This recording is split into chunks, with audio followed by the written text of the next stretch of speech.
안녕하십니까. 되게 오랜만에 뵙는 것 같습니다. 그죠? 최근 분은 한 2달 됐고, 그 다음에 꽤 되신 분은 한 6개월 됐나요? 그죠? 꽤 됐죠. 그래서 이제 1차 시험을 준비하는데 저희 학원이 좀 빠르다 보니까 이걸 먼저 합니다. 근데 먼저 OT를 좀 할게요. 먼저 강의를 하는데 지금 프린트 하나 드렸죠?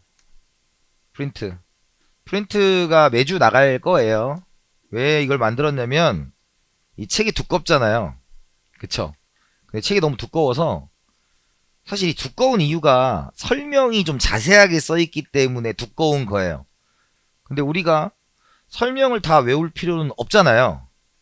그쵸? 그러니까 지금 제가 여러분들한테 해드릴 수 있는 건 이걸 이제 줄여야 되는 거예요. 이제 줄이고 특히 뭐 100점을 맞으면 좋겠고 100점을 목표로 하시는 것도 좋지만 적어도 우리가 한 80점, 90점 정도 맞으면 1차에서 해결이 가능하니까 조금 나오는 부분에 있어서 집중을 하자는 측면에서 제가 요약본을 좀 만든 거예요.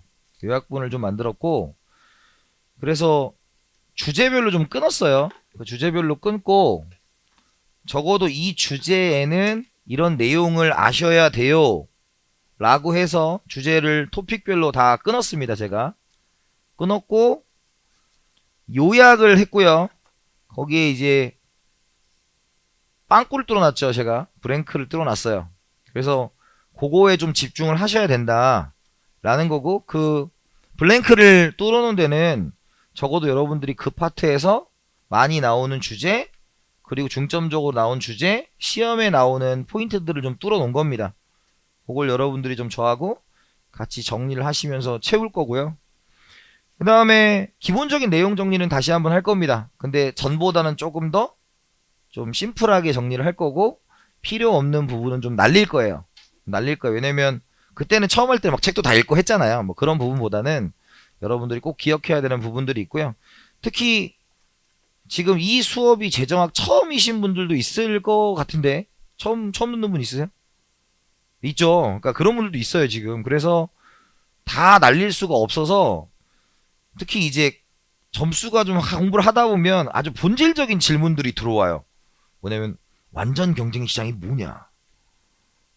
그 다음에 뭐 무차별 곡선이 뭐냐? MRS는 누구냐? 막 이런 질문들이 들어오기 때문에 거기에 보면 그 5페이지 같은 경우에는 그 재정학을 위한 기본 개념이라고 해서 개념을 좀 넣어놨어요. 아예 좀 이런 것도 좀 보셔라. 근데 이걸 다 재정학에서 알 필요는 없어요.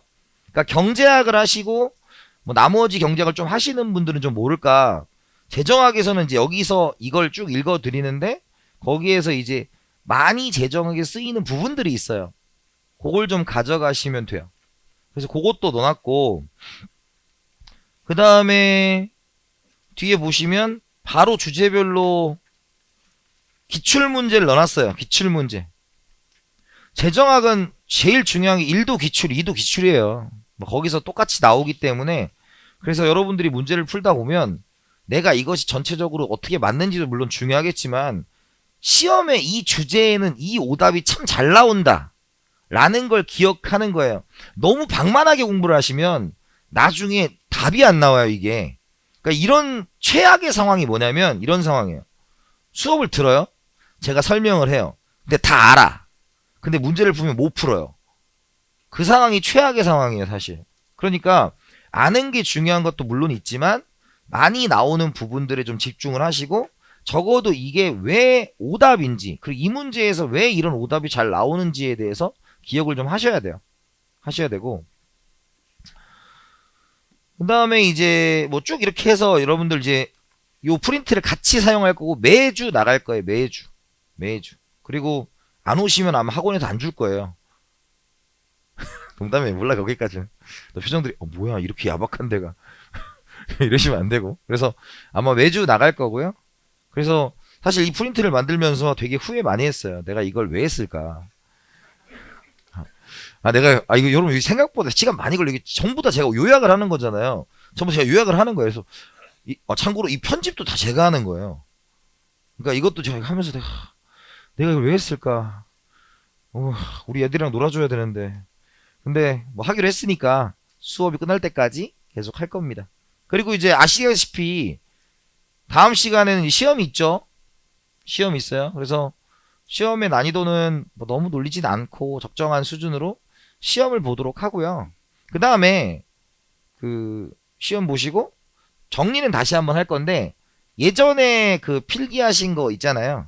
안 하셨을 수도 있고, 그걸 좀 요거 그 우리 요약 프린트식으로 좀 요약을 했어요. 그래서 아예 좀 축약을 좀 했고 그렇게 진행을 하고 정리하고 그럼 끝날 것 같습니다. 그래서 다음 주는 또 2번 수업 있죠? 뭐 남의 일이에요? 남의 일이야? 여러분들 일이야. 남의 일이 아니고. 그러니까 다음 주 아마 월요일에도 수업이 있을 거예요. 월, 수 2번 있을 거다. 그래서 그 기본반보다 이게 좀 더 짧습니다. 짧아서 이게 한 12번인가? 그래서 딱 끝나니까. 그거 끝나면 이제 문풀 이제 들어가니까 보시면 될 것 같아요. 자, 먼저 우리가 재정학의 기초고요. 거기에 보시면 이제 우리 본교재 19페이지에 보면 뭐 재정과 재정학, 뭐 분석 방법, 뭐 블라블라 써 있죠. 읽어보세요. 읽어보시면 될 것 같고. 자, 근데 이제 여러분들 우리 교재에 우리 프린트 있죠? 프린트 드린 거에서 같이 볼게요. 그래서 이제 공부를 하시는 좀 좋은 방법은 뭐냐면 이렇게 이 프린트를 활용하시면 좋아요. 뭐냐면 이 프린트하고 본교재와 같이 펴놓으시고, 그 다음에 프린트에서 이해가 안 되는 부분은, 왜냐면 여기 다 실을 수가 없으니까, 그럼 표절이잖아요. 그러니까 뭐 똑같은 내용이 하지만, 그래서 여기서 이해가 안 되면 이쪽에서 내용을 한번 읽어보시면 돼요. 그렇게 만든 거니까 같이 펼쳐놓고 하시면 되고요. 그래서 거기 보면 재정과 재정학 있잖아요. 재정과 재정학, 그죠? 거기 재정과 재정학 뭐라고 씁니까?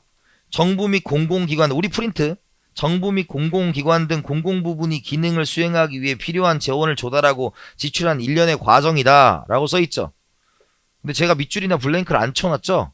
안 나온다는 얘기예요. 네, 그냥 이런 게 있으니까 막 재정 막 이거 외울 필요가 없어요. 그러니까 결론적으로 말하면 우리가 재정학을 우리 공부했잖아요. 옛날 공부한 순서 기억납니까? 처음에 뭐였어? 사회적 효율성에 대해서 막 얘기를 하고, 그죠? 그 다음에 사회적 효율성을 한 다음에 시장 실패에 대해서 막 얘기한 다음에 정부가 개입해야 되는 이유를 막 만들어주고, 그 다음에 이제 정부가 어떻게 개입을 할 거냐에서 비용 편익 분석을 하고, 근데 조세가 정말로 후생 손실을 야기하는지 보고 마지막에 나머지를 본 거죠. 그 순서가 재정학인데 순서대로 가시면 됩니다. 자, 그런데 이제 정부를 보는 시각에서 유기체적 견해와 기계론적 견해가 있잖아요. 그죠? 유기체적 견해와 기계론적 견해가 있어요. 그럼 유기체라는 것은 개인이 있고 국가가 있다면 누가 우선이 된다? 우리가 국가가 우선이 된다라는 거예요. 즉 국가가 하나의 유기체다라는 거죠. 유기체. 유기체는 뭐예요? 생명체. 생명체는 제가 손가락이 부러진다고 해서 제가 죽지는 않습니다. 그래서 전체가 중요한 거죠. 그러면 당연히 공익과 사익 중에서 무엇이 중요하겠습니까? 공익이 중요하겠죠. 국가가 중요하니까. 그렇죠? 그럼 세 번째, 그렇다면 개인이 중요해요? 전체가 중요해요? 전체가 중요하죠. 그래서 전체주의적 관점이 된다. 그죠? 근데 전체주의에 무슨 공포를 가질 필요는 없다. 전체주의가 전체를 중요하다고 보는 거지 갑자기 희생해라 막 이런 건 아니에요. 일제시대도 아니고. 자, 그러면 우리 거기 박스 있죠? 거기에 1. 국가를 자연 발생적인 유기체로 보는 견해 위에 뭘 채워 넣어야 돼? 위에 유기체적 견해를 채워 넣으셔야 된다고요. 유기체적 견해. 그래서 박스를 쳐드린 거예요. 그러니까 정리 한번 하고 박스를 채우는 거죠. 그 다음에 3번에 사익보다 공익이 선행한다는 무슨 사상에 입각한다? 전체주의적 사상에 입각한다 라고 생각을 하시면 돼요. 그리고 적어도 요 프린트는 여러분들이 1차 시험 끝날 때까지는 간직을 하셔야 돼요. 왜냐? 지금 이 프린트를 주제별로 잘라드린 이유가 있어요. 왜 자른 것 같아요? 네가 알지 마 이러지 말고, 아니 왜 자른 것 같아? 여러분 나중에 계속 문제를 풀 거 아니에요. 그럼 내가 틀렸단 말이야? 그럼 틀린 선지는 요 프린트에 이렇게 정리를 계속 하시면 시험 보기 전까지 단권화가 될 거예요. 단권화. 자, 그 다음에 기계론적 견해죠. 첫 번째, 개인과 국가죠. 국가는 뭐에 불과하다? 기계에 불과하다. 개인이 중요하다 라는 거죠. 그러니까 두 번째, 공익과 사익 중에서 당연히 뭐가 중요하겠어요? 사익이 중요하죠.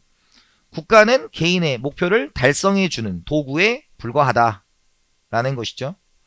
따라서 여기는 이제 뭐가 되겠어요? 개인이 중요하다는 개인주의적 관점이 중요하게 작용한다 라는 것입니다. 그죠? 그래서 거기 보면 가로 2번에 뭐 써야 돼요? 국가를 단순한 개인들의 집합체로 보는 견해. 위에 뭐 써야 돼? 기계론적 견해를 쓰시고. 그 다음에 3번에 개인들이 정부보다 우선시 돼야 한다는 개인주의 사상에 입각한다 라는 것이죠. 그죠? 근데 이게 시험에 나온 적은 없어요. 그러니까 여러분들 보면 거기 넘겨보시면 아시겠지만 4페이지를 보면 1번 문제에는 세무사라고 붙었죠. 근데 2, 3번은 안 붙었죠. 창작. 그러니까 시험에 안 나왔기 때문에 그냥 창작한 거예요, 제가. 또 안 나왔다고 안 내면 좀 이상하잖아요. 그래서 여러분들 붙은 거고 점점 뒤로, 지금 객관식 때는 기출 문제를 주로 쓸 거고요. 뒤로 가면 갈수록 이 다른 영역 거도 쓸 건데 재정학은 사실 다른 영역이 별로 없어요. 왜냐면 재정학을 보는 시험이 여기밖에 없기 때문에. 아, 하나 더 있어요. 행정고시. 여긴 주관식이에요. 우리랑은 상관이 없어. 그리고 항상 얘기하잖아요. 자꾸 이 재정학을 공부할 때 산수에 집착하지 마세요. 산수가 많이 나오지 않아요. 40개 중에서 많이 나와야 두세 개야. 근데 두세 개를 위해서 공포감을 가질 필요는 없어요. 나오는 건 대부분 정해져 있기 때문에. 자, 그럼 이제 두 번째 주제로 갑시다. 두 번째, 정부의 3대 기능이 있죠? 정부의 3대 기능.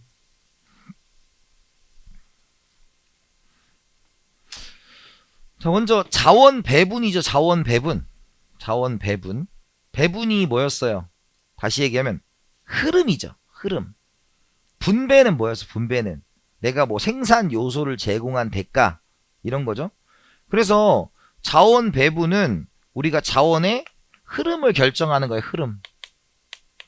흐름. 그럼 흐름을 결정할 때 대표적인 게 뭐가 있겠어요? 우리가 사치품과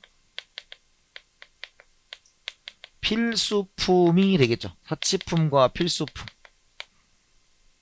그죠? 그럼 국가 입장에서 보면 사치품은 많이 만들어지길 원해요? 적게 만들어지길 원해요? 적게 만들어지길 원하죠. 그래서 세율을 높게 잡거나 특별한 세금을 붙이거나 이렇게 하는 거죠. 그래서 여기는 우리가 조세를 부과한다. 그죠? 그 다음에 필수품은 어때요? 많이 썼으면 좋겠죠? 보조금을 지급한다. 뭐 이렇게 생각을 하시면 됩니다. 두 번째, 소득 분배죠? 소득 분배. 우리가 분배가 있고 재분배가 있죠. 그죠? 그럼 분배는 뭐예요? 분배는? 아, 참고로 여러분들 여기 있는 텍스트에 있는 내용을 제가 가르쳐주는 정도 보시고 참고하시면 돼요. 왜냐면 많이 나오는 주제가 아니기 때문에 여기는. 그러면 근데 이건 알아야지. 분배는 뭐예요? 분배? 소득 분배가 뭡니까? 표정들 잘못 앉았어 이러. 그러지 말고 우리 반가워서 그래. 되게 반가운 얼굴도 많아요. 처음 보시는 분도 있지만 반가운 얼굴 되게 많습니다 지금. 그리고 주말반에 듣거나 그런 분들도 여기 있으실 거고. 그래, 분배는 뭐냐면 우리가 각자의 능력 있죠. 능력에 따라서 가져가는 거예요. 능력에 따라서. 그죠? 그런데 재분배는 뭐예요? 재분배는 우리가 능력이 있는데 여기서 뭐 조세를 부과하거나 이런 식을 통해서 다시 그것을 조정하는 거. 조정하는 거. 그죠? 그래서 재분배는 당연히 뭐예요? 뭐 가처분 소득을 가지고 빈부격차 이거 따지는 거죠.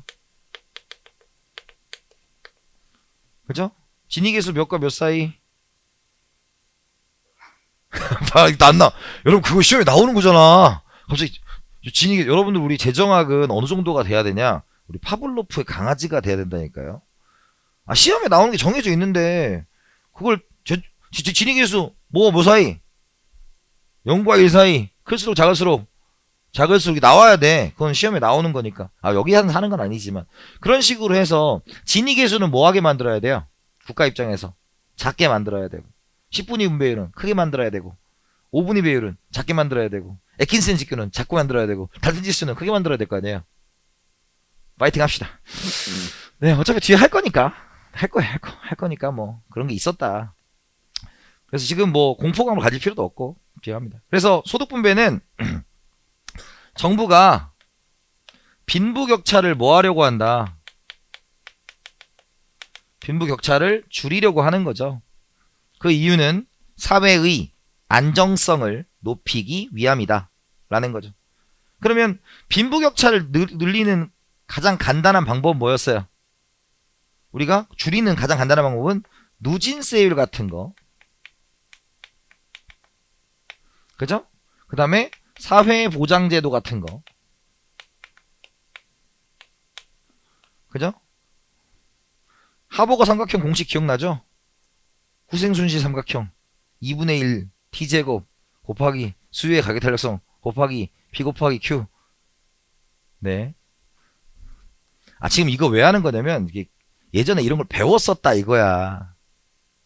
근데 여러분 한 번 들어보는 것보다 여러 번 들어보는 게 낫잖아요. 그래서 종종 얘기할 거야. 왕왕 얘기할게. 그러니까 지금 표정들이 재정학을 배웠었던 건 같은데 어서 많이 들어본 것 같긴 한데 막 이런 느낌이에요. 파이팅 하시고. 네. 저 시간이니까. 자, 그 다음에 세 번째 경제 안정화 정책 있죠? 경제 안정화. 그래서 경기가 요즘 좋아요, 안 좋아요? 안 좋죠. 안 좋은 건데 뭐 언제 좋아지겠죠. 죽기 전에 좋아지지 않을까. 그러면 우리가 경제 안정화는 호경기나 불경기에 대해서 호경기와 불경기에 대해 정부가 판단을 하죠. 정부가 판단을 하고 이것에 대한 대책을 세우지 말자는 입장이 뭐 프리드먼이나 뭐 이쪽 입장이에요. 그런데 재정학이라는 것 자체가 정부의 개입을 기본으로 하고 있는 거죠. 그러니까 다행히도 있잖아요. 우리 재정학은 또 막 학파별 분석 같은 건 잘 안 해도 됩니다. 하지만 재정학에서 중요한 게 뭐였어? 우리 얘기 나온 김에 재정학 중요한 게 뭐였어?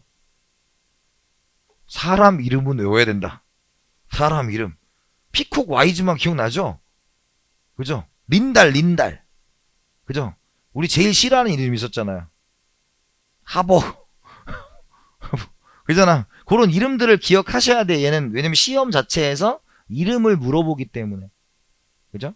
그래서 호경기에 불경기에 대해서 정부가 정책을 세우는 것이죠.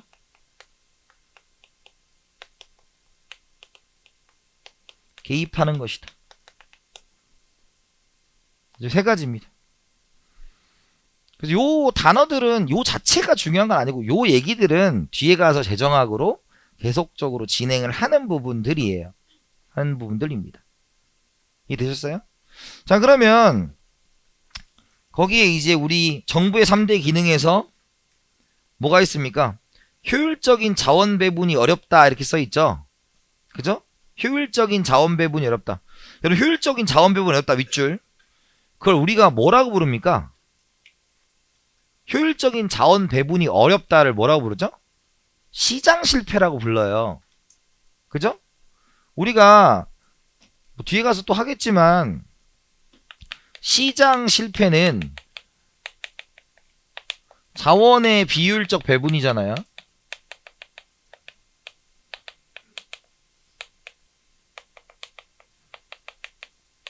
자원의 비효율적 배분을 우리가 뭐라고 표현하죠? 다거나 소일 때면 다 뭐였어? 시장 실패라고 부르는 거였죠. 문제입니다. 태풍 링링 때문에 배가 떨어져서 배의 수확량이 과소 생산되었다. 시장 실패 아니에요? 아니죠? 왜? 그건 자연재해입니다. 그죠? 그러니까 과소가 됐다고 해서 무조건 시장 실패는 아니고 태풍, 가뭄 이런 거랑은 상관이 없다라는 거였죠. 그죠? 그래서 자원의 비율적 배분을 아직도 여기다 감정을 담으시면 안 돼요. 그냥 많거나 적으면 다 뭐다? 우리가 시장 실패입니다. 그러니까 효율성을 제고하는 거죠. 과다 생산되는 거에 조세부가 과소 생산되는 보조금을 지급하죠. 그 보조금을 조세를 부르는 사람 누구였어요? 피구였죠. 피구. 피구세, 피구 보조금 이런 식으로 부과를 했었다. 자, 그 다음에 2번에 소득 분배의 불평등을 완화하니까 2번에 뭐가 들어가야 돼요? 자원 소득 분배 기능이 들어가야죠. 소득 분배 기능. 첫 번째가 자원 배분, 그 다음에 소득 분배, 세 번째가 뭐가 들어가야 돼요? 경제 안정화 기능이 되겠다. 그죠? 자, 그러면 이제 넘기시면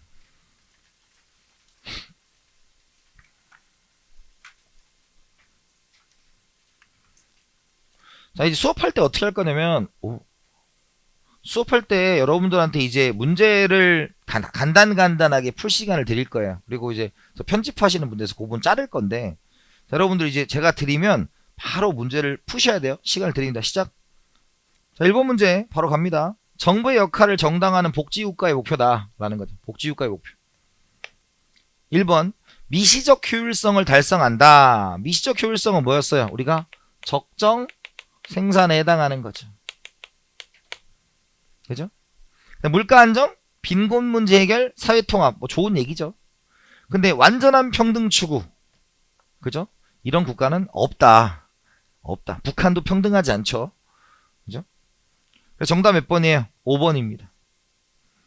자, 두 번째 문제 시작하세요. 2번 다음 중 정부를 바라보는 시각으로 기계론적 견해에 적합하지 않은 것은 동그라미 기계론적 견해입니다. 우리가 두 가지가 있었죠. 첫 번째 뭐 유기체적 견해와 기계론적 견해가 있고 기계론적 견해는 개인과 국가 중에서 뭐가 중요했다? 개인이 중요하였다 라는 거였죠. 1번 국가를 단순한 개인들의 집합체로 보는 것이다. 그러면 개인들의 집합체니까 국가가 가지고 있는 속성이 존재하지 않는 거죠. 그죠? 속성이 존재하지 않는다는 것은 개인이 우선된다는 얘기예요. 두 번째 정부는 개인들의 목적을 달성하기 위한 도구다. 누가? 정부가 도구예요. 정부가 도구니까 개인이 우선된다는 걸 알 수가 있고요. 3번 정부가 독립적 목표를 가질 수 없음을 강조한다. 왜? 왜 없겠어? 개인이 정해주니까. 네 번째 개인이 정부보다 우선시 되어야 하는 개인주의 사상이 입각한다. 개인주의. 5번 사회 전체는 개인이 우선하며 사익보다 공익이 우선된다. 공익 우선이니까 정답 5번이 되는 것이죠. 그죠? 세 번째 시작하세요. 3번 정부의 3대 기능으로 옳은 것을 고르면 그죠? 여러분들한테 시간을 되게 짧게 드려요. 지금 이유가 뭐냐면 재정학은 본래 짧게 들어가요. 시간이 되게 복잡한 문제가 아니고서는 답이 탁탁 보이는 것들이 대부분. 첫 번째 과다 생산되는 경우 조세부가 과소 생산되는 경우 보조금을 지급한다 라고 했죠. 그래서 요걸 우리가 아까 피구 보조금이라고 얘기했어요. 피구세, 피구 보조금. 그래서 여러분들 가끔 나오는 선지가 뭐가 있냐면 일반적으로 조세는 우리가 또 뒤에서 우리 한 얘기 있잖아요. 상대 가격의 변화를 가져와 대체 효과를 가져오기 때문에 우리가 하버거의 삼각형 후생손실이 발생한다 그랬죠. 그렇죠? 그런데 효율성을 올리는 경우도 있다가 이거예요. 일반적으로 효율성의 침해를 가져오는 효율성 올리는 경우도 있다. 그 다음에 니은 비례세 사회보장 제도 등을 통해서 적극적 역할이다. 비례세가 틀렸죠. 비례세는 아니에요. 이게 뭘로 바뀌어야 된다? 누진세로 바뀌어야 되겠죠. 그죠? 세 번째, 물가와 안전고용을 위해 정부의 정책적 개입을 한다. 맞죠? 네 번째, 경기 변동과 동일한 방향을 추구하기 위한 정책적 개입이다. 동일한이란 단어가 틀렸죠. 동일한. 왜냐면 지금 실업이 많은데 그래 더 실업 이렇게 가는 거지. 물가가 높은데 더 물가 이렇게 가는 거죠. 동일. 그래서 우리가 이제 이걸 가지고 경기 수능적이냐 이렇게 좀 멋있게 표현할 수도 있어요. 경기 수능적이다. 근데 정부의 역할은 경기 수능적으로 가면 돼요, 안 돼요? 안 되죠. 지금 물가가 높아? 더 높아져. 이러면 안 됩니다. 아시겠죠? 자, 그래서 정답 몇 번이다? 2번이다. 뒤에 해설지 다 있어요. 그래서 한번 보시고. 자, 그 다음에 이제 경제적 효율성인데, 요 파트가 이제 흥미진진하죠. 재정학을 제일 재미없게 만드는 1차 요소. 시험에 잘 나오진 않지만, 책이 너무 앞에 있어요, 이게. 시험에 잘 나오진 않아요. 근데 원리 정도만 기억하시고, 뭐 원리가 기억이 안 되시는 분은 결과만 기억하셔도 됩니다. 제가 항상 강조하지만, 문제만 풀 수 있으면 돼요. 문제. 어차피, 여러분 재정학은, 우리 그때 설명회 하는데 진짜 웃겼어요. 제가 재정학에서, 재정학은 1차의 꽃입니다. 왜? 1차밖에 안 보거든요. 그랬더니, 갑자기 이은엽이 딱 나와가지고, 이은엽 선생님 나와가지고, 뭐니뭐니 해도 세무사의 꽃은 세법이죠. 막 이러고 있어. 맞지? 인정한다고요. 근데 우리 재정학은 요때밖에 안 하잖아요. 요때밖에 안 하죠. 뭐, 재정학 그냥 패스만 하시면 돼요. 재정학 꽈락률 몇이에요? 19.21%. 떨어진 사람이 없다는 얘기야. 왜? 나오는 게 정해니까. 왜냐면 이걸 되게 심각하게 낼 수 없어. 어차피 여러분들이 뭐에서 떨어지기 때문에 재무, 그죠? 회계에서 떨어지시고 세법에 떨어지기 때문에 재정학은 하는 것만 잘 하시면 됩니다. 그래서 요 파트는 이제 여러분들이 공부를 하실 때 이 자체가 출제되진 않아요. 다시 한번 누누이 말씀드리지만 이걸 가지고 단독으로 출제하진 않는다고. 근데 여기에서 중요하게 바라보는 건 여기서 나오는 그 개념, 그죠? 그 다음에 뒤에 가서 써먹는 요소들, 이런 것들이 중요한 사항이죠. 그래서 페이지 거기 보면 이제 거기 우리 교재에 보면 재정 이론의 역사적 흐름, 중상주의, 고전학파, 바그너, 빅셀, 린다, 파레토 뭐 읽어보시고요. 자만음 한번 보세요. 네. 자, 이제 거기로 갑니다. 페이지 우리 본 교재는 27페이지고요. 우리 교재는 이제 우리 프린트는 5페이지로 간 겁니다. 5페이지. 자, 경제 상태 평가 기준은 우리가 효율성과 공평성이라는 기준으로 진행을 합니다. 효율성과 공평성이라는 기준으로 진행을 하고요. 효율성이라는 것은 우리가 뭐 두 가지의 개념이죠. 두 가지 개념. 첫 번째가 뭐였어요? 최소 투입, 최대 산출. 그걸 우리가 능률성이라고 얘기하고, 그 다음에 목표의 달성 정도, 그것을 효과성이라고 얘기를 합니다. 그래서 그걸 합쳐서 우리가 효율성이라고 얘기를 하는데, 효율성은 우리가 뭘로 측정한다? 파레토 효율성을 가지고 한다라는 거죠. 파레토 효율성을 가지고 한다. 그죠? 파레토는 사람 이름이니까 보시면 되고, 우리 사람 이름에 좀 집중을 하셔야 돼요. 그래서 나중에 여러분들 시험 때가 되시면 제일 좋은 방법 중에 하나가 뭐냐면 사람 이름을 쫙 나열하는 겁니다. 순서대로. 앞에서부터. 그러면 이제 그것만 가지고도 여러분 뭘 배웠는지 한번 정리를 해보시면 좋죠. 그 다음에 효율성만 좋다 이거야. 근데 효율성은 여러분들 아주 심플하게 얘기하면, 여러분들 경제를 발전시키려면 대기업에 투자하는 게 효율적이에요? 중소기업에 투자하는 게 효율적이에요? 대기업에 투자하는 게 효율적이죠. 왜냐면 인프라가 다 갖춰져 있으니까. 중소기업은 그거에 대해서 또 많은 것들을 해야 되잖아요. 그런데 그렇게만 되면 뭐가 커져요? 빈부격차가 커지니까 우리가 공평성을 따져야 한다. 공평은 우리가 평등에 대한 이야기를 하는 겁니다. 평등에 대한 이야기. 평등한 이야기. 그래서 평등은 우리가 사회 후생함수다. 거기에 구성원들이 평등에 대해서 어떻게 생각하고 있습니까? 라는 얘기를 할 수가 있는 것이죠. 그래서 요 두 가지에 대한 이야기를 하고요. 얘네 둘은 단독으로 출제되는 경우는 거의 없습니다. 최근에. 하지만 무엇으로는 좀 나온다. 뭐 이 두 개를 합쳐가지고 사회적 후생 수준과 경제 상태에 대해 효율성과 공평성에 대해서 옳지 않은 것은 뭐 그 정도는 출제가 되고 있다라는 거죠. 그러면 이제 우리가 파레토 효율성의 기본 개념이 있죠. 기본 개념.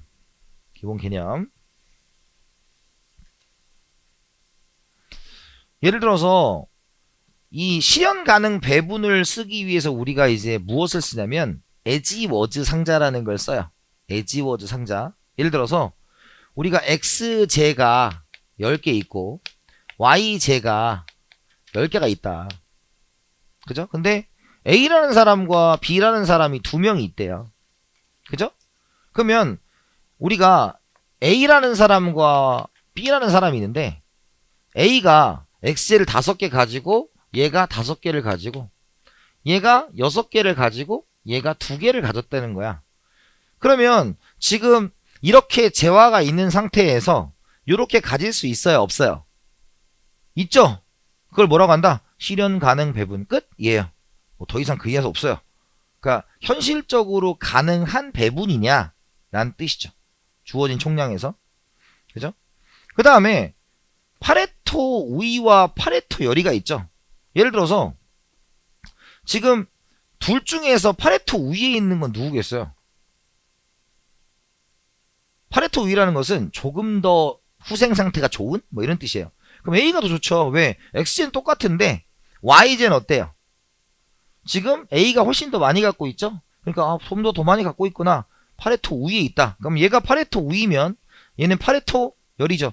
이걸 다시 뭘 쓰지 않는 이유는 뭐 특별히 쓸 게 없어서 그래요. 뭐 굳이. 근데 다만 이 자체가 우리가 보는 시험이 무슨 시험이에요? 객관식이니까 파레토 우위가 뭐고 파레토 열이가 뭔지는 알아야지. 그러니까 얘는 뭐다? 그냥 사람 이름이에요. 그냥 사람 이름. 파레토가 만든 거야. 그죠? 그 다음에 파레토 개선은 뭐가 되겠어요? 지금 실현 가능한 배분이 y제가 몇 개 있어요? 10개가 있죠. 근데 지금 5개 2개 아니야. 그럼 5개 4개 가지게 돼도 가능한 배분이에요? 불가능한 배분이에요? 가능한 배분이니까 얘는 전보다 좋아졌어 안 좋아졌어? 좋아졌죠. 그걸 우리가 뭐라고 한다? 파레토 개선이라고 하는 거죠. 파레토 개선. 좋아졌다. 그죠? 그러면 파레토 효율성은 뭐예요? 자, 이제 이렇게 다 가졌잖아. 그죠? 그러면 지금 가지고 있는 게 10개밖에 없는데 얘가 만약에 더 좋아지려면 2개 중에 하나를 더 가져야 되죠. 그죠? 그럼 예를 들어서 얘가 6개가 됐어요. 그럼 얘가 몇 개가 돼야 돼? 4개가 돼야지. 가진 게 10개니까. 그죠? 그러면 얘가 좋아지는데 얘가 뭐예요? 나빠져야 되는 상황이죠. 즉 파레토 효율성이란 건 뭐냐면 한쪽이 좋아지면 한쪽이 나빠질 수밖에 없는 거예요. 그죠? 그러니까 둘 다 좋아질 수 없는 상태를 우리가 뭐라고 한다? 파레토 효율성이라고 합니다. 그죠? 그래서 거기 보면 우리 파레토 효율성에 대한 거 있죠? 거기 5페이지에 쫙 정리를 했어요. 쫙 정리를 했어요. 그죠? 그래서 거기 보면 어떻게 돼 있다? 우리 페이지 28페이지 옆에다 여기 하나 써놔요. 거기 파레토 개선 옆에다가 하나 더 써야지. 파레토 효율성이라고 하나 써놓으면 이렇게 하나 더 써내세요. 나머지 다 써져 있죠 거기. 더 이상 파레토 개선이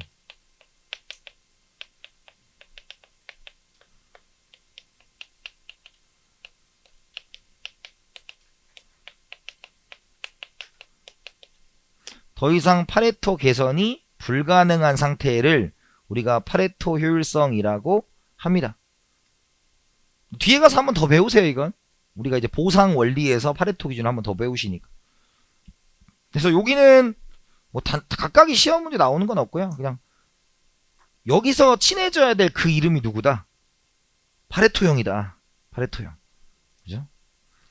뭐요? 파레토형이다. 라는 거죠. 자, 그 다음에 이제 처음 하시는 분을 위해서 제정한 걸 위한 기본 개념 1번 무차별 곡선을 좀 할게요. 그죠? 무차별 곡선. 근데 무차별 곡선은 지금 좀 잘 들어 놓으셔야 되는 게 하나 있죠. 무차별 곡선이 계속 사용되죠. 계속 사용되죠. 그런데 이제 조금 이제 우리가 요게 어렵게 느껴지는 게 하나 있죠.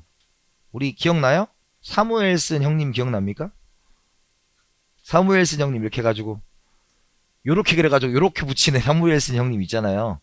공공재와 사적재 분배 기준 하시는 그분이 있고, 근데 이제 뒤에 가서 여러분 좀 혼동이 오는 게 하나 있죠. 거기 우리 뒤에 가면 뭐가 있었냐면 위험 배분 있잖아. 위험 부담이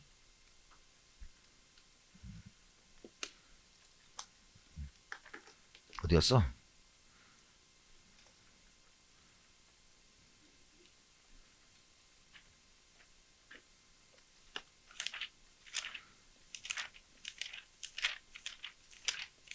자, 여러분들 페이지 보면 그 558쪽 있죠?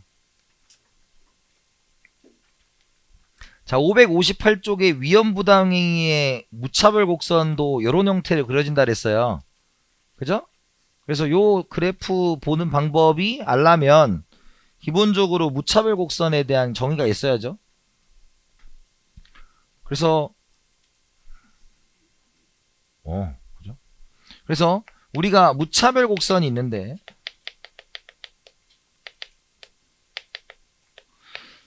자, 무차별 곡선이 정의가 뭐였다. 거기 써져 있는 거 알겠지만 우리가 정의가 뭐였어요? 정의가 동일한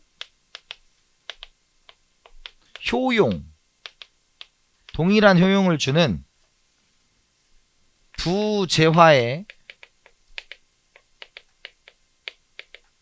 조합을 연결한 선이에요.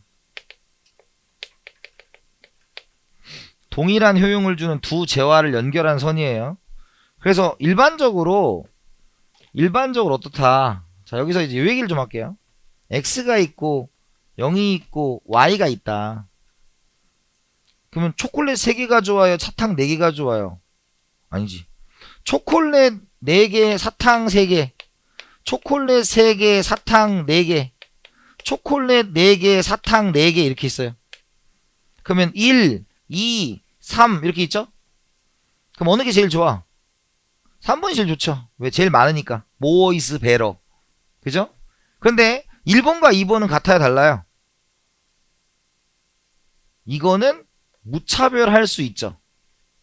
무차별하다는 건 동일한 만족감을 줄 수 있다는 거죠. 예를 들어 저 같은 그 미각을 잃은 사람이 있잖아요. 저는 미각을 잃었거든. 코 안 좋은 사람들은 미각을 잘 몰라요. 참고로 저희 와이프랑 딱 먹으러 가면 와이프가 뭐야 맛이 없어. 그냥 뭐 괜찮은데 나는 이런 느낌 있잖아요. 그죠? 그러면 요건 어때요? 하나가 많고 하나가 적고 하나가 많은 거잖아. 무차별할 수 있는 거죠. 그래서 일반적으로 이런 형태로 그려지는 거죠. 이런 형태로. 근데 여기서 이제 이 얘기를 하려는 거예요. 아까 우리가 558쪽의 그래프를 보여줬죠? 아까 잠깐. 자, 요게 뭐냐면 요런 식으로 접근을 한다는 거죠. 요런 식으로. 일반 형태가. 그럼 지금 얘는 어떻게 발전하는 거냐면 이런 식으로 발전하는 거예요. 이런 식으로 발전하는 거예요. 왜냐면 지금 원점에서 멀수록 뭐하다? 효용이 크죠? 왜? x제를 뭐 했어? y제를 뭐 했어? 더 많이 소비했기 때문에. 그죠? 그래서 일반적으로 이런 형태인데 이 벡터의 모양을 잘 보셔야 돼요. 이런 형태니까 이 대각선이 나오려면 어떻게 해야 돼요? 이 방향과 이 방향이 뭐 해야 돼? 합쳐져서 이렇게 나오는 거죠. 그러면 x나 y나 다 나한테 뭐 한 거예요?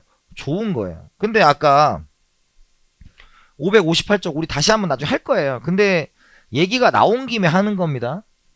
아까 무차별 곡선은 이렇게 그랬어요. 558쪽 보면 이렇게 돼 있죠. 그죠? 그죠? 아까 이런 형태로 돼 있었죠? 그럼 이런 형태는 뭐냐면 얘는 어느 쪽으로 가면 좋다는 거야? 이렇게 가면 좋다는 거예요. 그럼 이렇게 가는 거죠?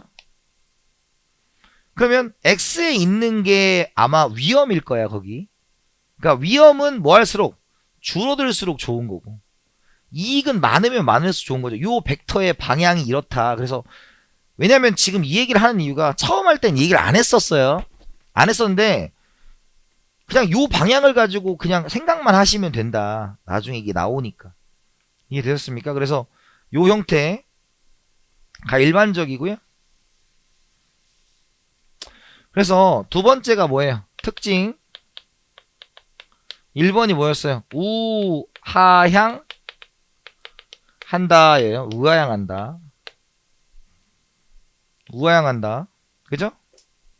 하나가 늘어나면 하나가 줄어야 된다는 얘기죠? 그 다음에 두 번째 더 많이 소비할수록 좋은 거죠? 그래서 원점에서 멀수록 좋다. 그죠?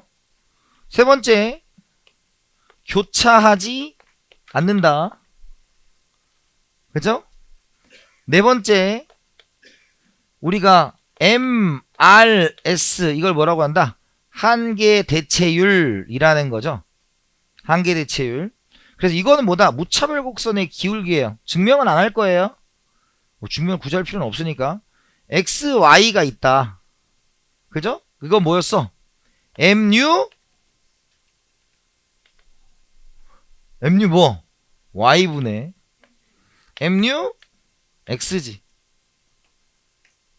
이해 갔어요? 그래서 여러분 이거 다 알아두시면 좋은데 우리 재정학에서 쓸 게 뭐냐면 요거 쓸까 요거. 원점에서 멀수록 좋다.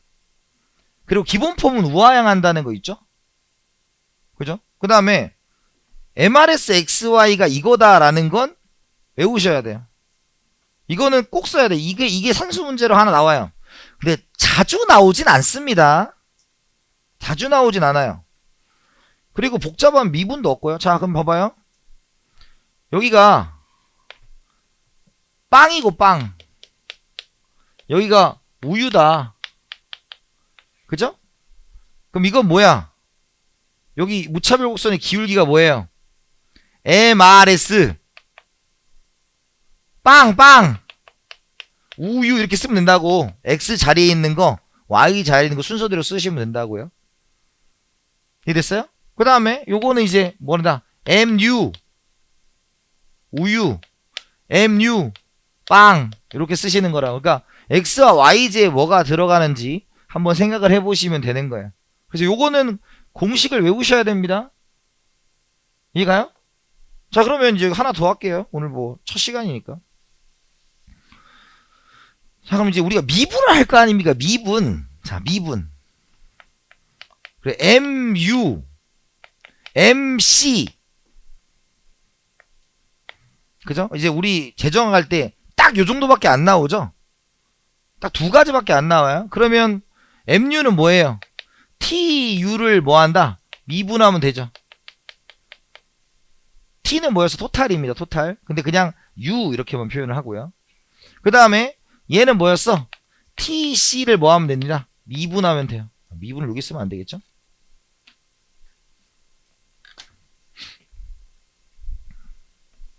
자, 여러분 이제 미분하면 이렇게 되는 거죠. 미분. 참고로 여러분 미분 여기 수학과나 이런 분 있을 거 아니야. 저기 수학과다. 자, 공대 출신이다. 미분 좋아합니까? 알겠습니다. 네, 공대 출신 세무사. 멋있다. 그죠? 공대 출신 세무사. 자, 그럼 봐봐요. 1. 왜냐면 이걸 이제 질문하시는 분이 있어요. 이따가 해야 돼요, 오늘. 이거 해야 돼요. 오늘 산수 문제 나오는 게 70% 이상 나오는 게 하나 있죠. 뭐가 있어요? 공리주의 계산하는 거. 그거 있어요. 그래서 이따가 해야 되니까. 그럼 우리가 X를 미분하면 뭐가 돼요? 미분하면? 물론 이걸 이제 공식으로 하는 건데 X를 미분하면 뭐야? X를 미분하면 1이죠? 그죠? 2 X제곱을 미분하면 뭐가 돼요?